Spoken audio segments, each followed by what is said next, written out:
talk OPEC. Oh, yeah, OPEC, nothing's happening this morning. I'm surprised. I guess it's sort of it was in the cards. OPEC countries agreeing to stick with their previously announced production cuts. Let's get to Brian Sullivan. If he doesn't go to Vienna, he goes to Brussels with the latest headlines. Brian. Yeah, Joe. Okay, listen, there is a lot going on, and I thought your China discussion was really, really important because it kind of layers into today. All right, so let's get into everything that is happening. No, we are not in Vienna. OPEC meeting virtually yesterday, but OPEC really just kind of a smaller part of the overall story. So let's walk through what is happening in global energy markets today as we are in Brussels. Hello to our new friends from Poland, or as they called it, Coland. They were sort of joking about their own energy problems, having to go back to coal. All right, get to that. So you've got the OPEC meeting where they continue their production cuts, 2 million barrels a day. We know it's not the full number, obviously more like 900,000, but still they are not adding production.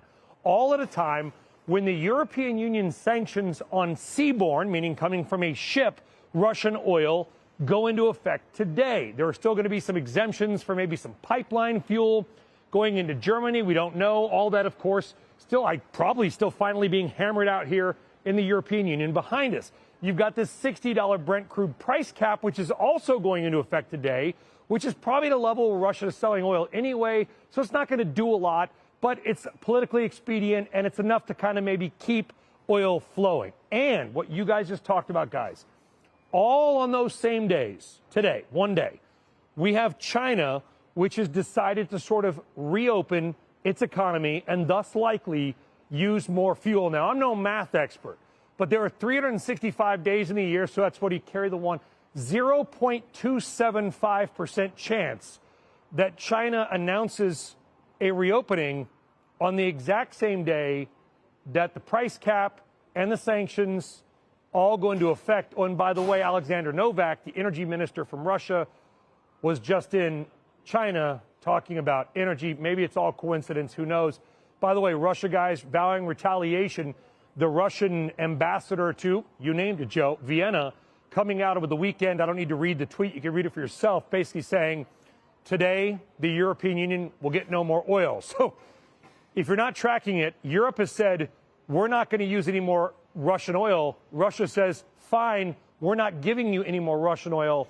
The only question now that needs to be answered is where does that 1 to 1.5 million barrels, where does it come from? The U.S. can't do it. A couple 100,000 barrels, maybe. Kazakhstan, who knows? Norway.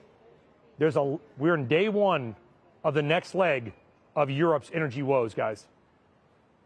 Hey, Brian, I have a couple of questions. I keep reading about natural gas levels in Italy and in the European Union. Sounds like Italy's at 90%. That's up from where they were last year at this time, but it sounds like it's a much more dire prediction to be at just 90%, almost like if you've got a really long day, it's 4 a.m., you know you're not going to be able to charge your battery on your phone, and you're starting at 90%. Not great odds for what's going to happen. Yep. No, and there is, Becky, this sort of weird narrative going around, weird is my word, where Europe's energy crisis is over because their natural gas storage levels were slightly higher than they were or were expected to be. Now, tomorrow, primarily, we're going to focus on natural gas, so I don't want to go too much down that road and steal the coverage. But I will say this, Becky, nobody you talk to says the problems are over. Remember this, about 55% of the European Union's natural gas storage this year was done with Russian gas, with the exception of a small pipeline coming through the Druzhba pipeline, which is about 11 billion cubic meters a day, which is about, I don't know, about 5% of the total flow overall. Russian gas is off. Europe is going to have to do something it has never done, and that is fill all of its gas storage for next year using almost no Russian gas. Oh, and by the way, here's a secret. Don't tell anybody, Becky. Russia is still selling huge quantities of liquefied natural gas, LNG, to Europe. Doesn't get a lot of attention. And now with these sanctions at the cap, there is very growing concern. What will Putin do? Will Putin suddenly stop selling that LNG as well? If he does, that will add another leg to this energy story. And by the way, you can see the gloves. It's cold.